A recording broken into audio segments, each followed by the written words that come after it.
Bonjour et bienvenue sur Fraternité TV.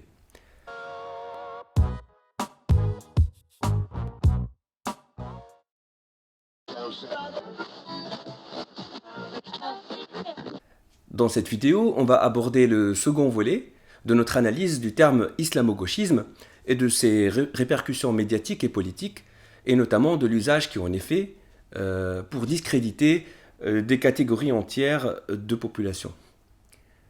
Je vais remonter à 2005 cette fois-ci, la révolte des cités suite à la mort dramatique de deux jeunes garçons lors d'une course-poursuite avec la police.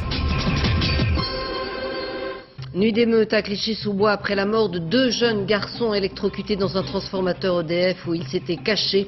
La police ne poursuivait pas ces jeunes selon le ministère de l'Intérieur, mais elle était intervenue plus tôt lors d'une tentative de cambriolage.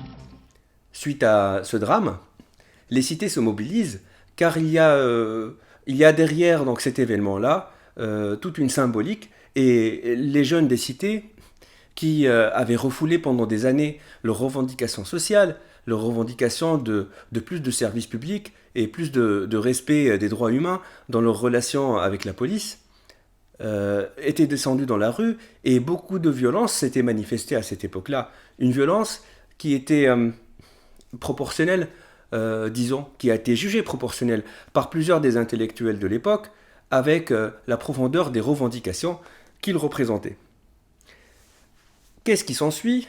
Un déchaînement médiatique, une diabolisation de ces populations, et surtout, le terme islam qui va être associé à des jeunes gens de différentes origines.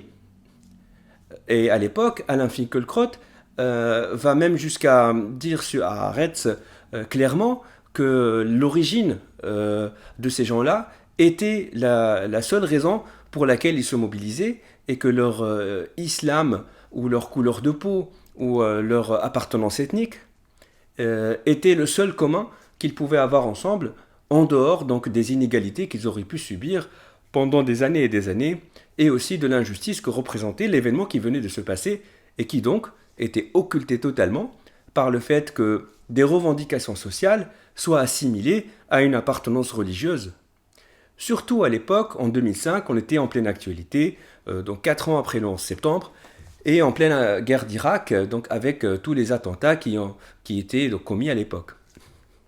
Deuxième fait, qui est assez proche et surtout très actuel, donc la ministre de l'Enseignement supérieur et de la Recherche, Madame Vidal, qui lance une enquête dans les milieux de chercheurs, donc des milieux universitaires, académiques, normalement jouissant d'une liberté académique dans leurs recherches. Et cette enquête-là a pour objet d'aller déceler des comportements, dit-elle, islamo-gauchistes. Il sévirait au sein de la société et des universités.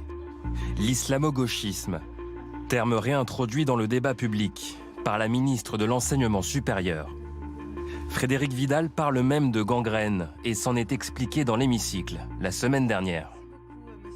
J'ai été interrogée effectivement sur ce que l'on voit apparaître dans les universités, à savoir des universitaires qui se disent eux-mêmes empêchés par d'autres, empêchés de mener leurs recherches, empêchés de mener leurs études. Et oui, je vais demander effectivement à ce que l'on fasse un bilan de l'ensemble des recherches qui se déroulent dans notre pays. Et dans quel contexte dit-elle cela? Et pourquoi dit-elle cela? Alors le rôle du ministre de l'Enseignement supérieur et de la Recherche est, disons, de gérer le système d'enseignement. Ça veut dire l'accès aux enseignements. Ça veut dire aussi tout le côté social aussi. Et nous vivons une époque où les étudiants font la queue chaque jour pour aller chercher à manger parce qu'ils n'ont plus les moyens et qu'ils sont réduits à une précarité extrême dans le contexte de l'épidémie actuelle. Pendant ce temps, quelle est la réponse de Madame Vidal? C'est d'aller chercher des islamo-gauchistes à l'université. Et là, elle est en train de profiter politiquement d'un événement récent, qui est l'assassinat de Samuel Paty, un assassinat horrible, un acte terroriste horrible. Donc elle cherche à en tirer profit politiquement pour son mouvement politique, donc la République en marche, le mouvement présidentiel. Et là, il y a d'une part des considérations morales qu'on ne va pas aborder, mais aussi surtout des considérations pour l'année prochaine quand vous allez voter.